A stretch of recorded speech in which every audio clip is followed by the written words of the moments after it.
It's Friday Coffee with the Mortgage Man Eric, and today we're going to talk about student loans. And as you can see in the back here, I'm at the office. I don't like shooting videos at the office. I like to do them somewhere outside the office. But I got landscapers in the back, the neighbors cutting up concrete. Man, it is loud. So nonetheless, now today's topic, student loans, kind of following up on a series going back a couple weeks.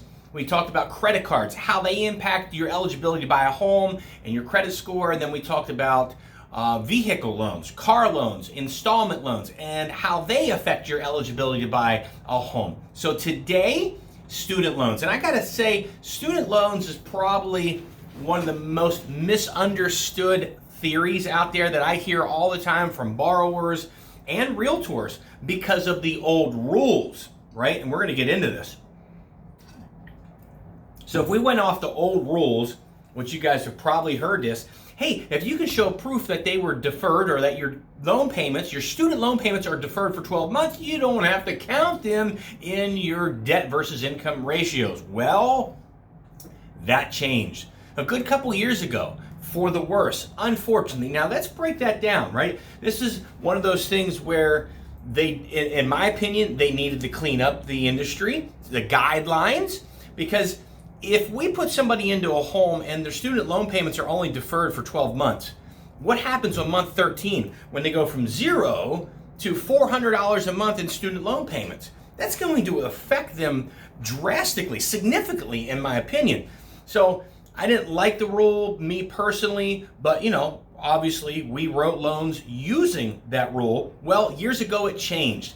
And unfortunately, it changed in the capacity that conventional loans, FHA loans, and VA loans, they all look at this new rule, if you will, differently. So let's talk about conventional loans first. How do they observe your student loans and the effect of the eligibility to buy a home?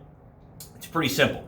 So, and keep this term in mind, IBR. We're going to be using this term today, IBR, and it means income-based repayment, IBR. So us in the industry, we're always like, so is this loan on an IBR? Which means an income-based repayment plan. So God only knows when you'll pay it off. If you ever pay it off, it might take you 50 years type of thing. So the student loan servicer, looks at your debt, looks at your student loan. You got $50,000 or you got $300,000, then they look at your income.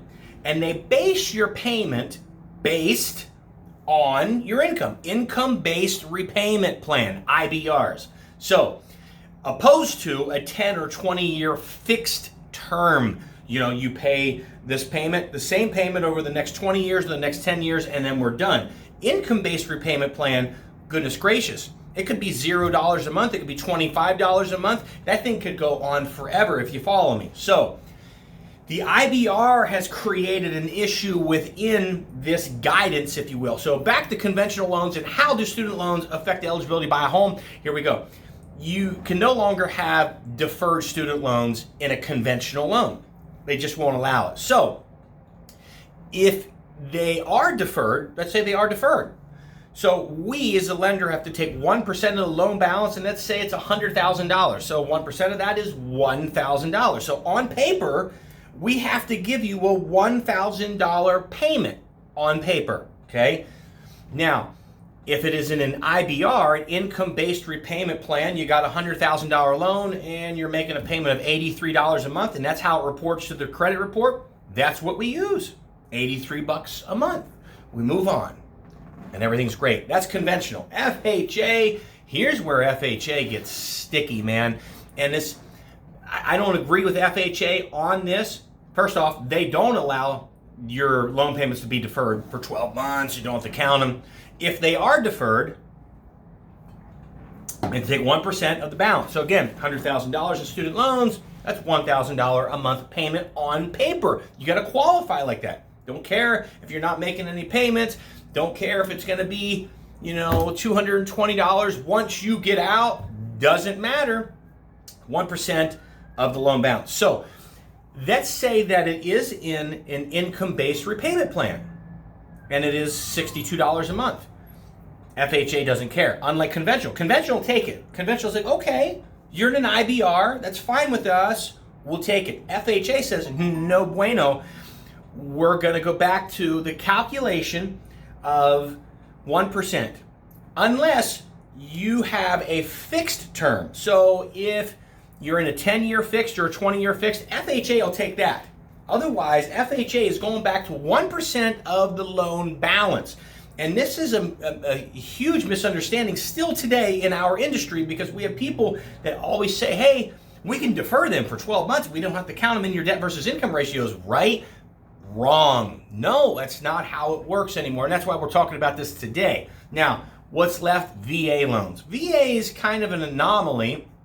I love VA loans. They're the best performing loan out there out of any other loan, and it's 0% down payment. Go figure. We'll talk about that another day. But here's how VA observes student loans. VA will actually accept deferred loans. Deferred, if they are deferred for more than 12 months after your closing date, they'll take that. So we can back out any of that student debt out of your debt versus income ratios. VA's pretty generous there. And I think VA did that because they know they have the best performing loans. And we, like I said, we can get into the reasons why on a different, on a different day and a different video. But VA is generous in that behavior. Now, here's where VA gets confusing. If you're in an income-based repayment plan, right, $100,000 student loan, and you're paying $48 a month, that's where VA says, nope, we're going to give you this mathematical equation. We're going to take 5% of the balance, divide it by 12, and then this is going to be your monthly payment on paper.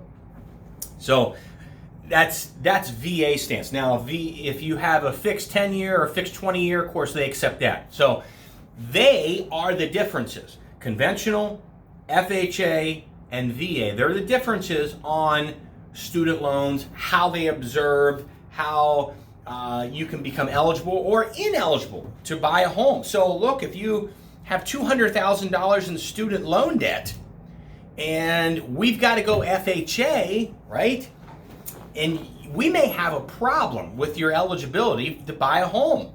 And look, us lenders see this a lot. Conventional, if you're in an income-based repayment plan, which look, a lot of people are taking advantage of that nowadays because they rack up these huge student loan, mass amounts of student loan debt, $100,000, $150,000, $160,000 in student loan, and how could you pay that off in 10 years, right? In 20 years, that would be a significant payment. So conventional, conventional will allow you to do the IBR, the income-based repayment plan. So if you make $37,000 or $43,000 a year and you got $150,000 in student loan debt, which we see, topic for another video perhaps, you can probably still qualify for a home loan. But if your credit scores are not significant or not in an eligible manner for conventional loan, we got to go FHA, right? If your credit scores aren't high enough, man, we could be in some trouble qualifying you for FHA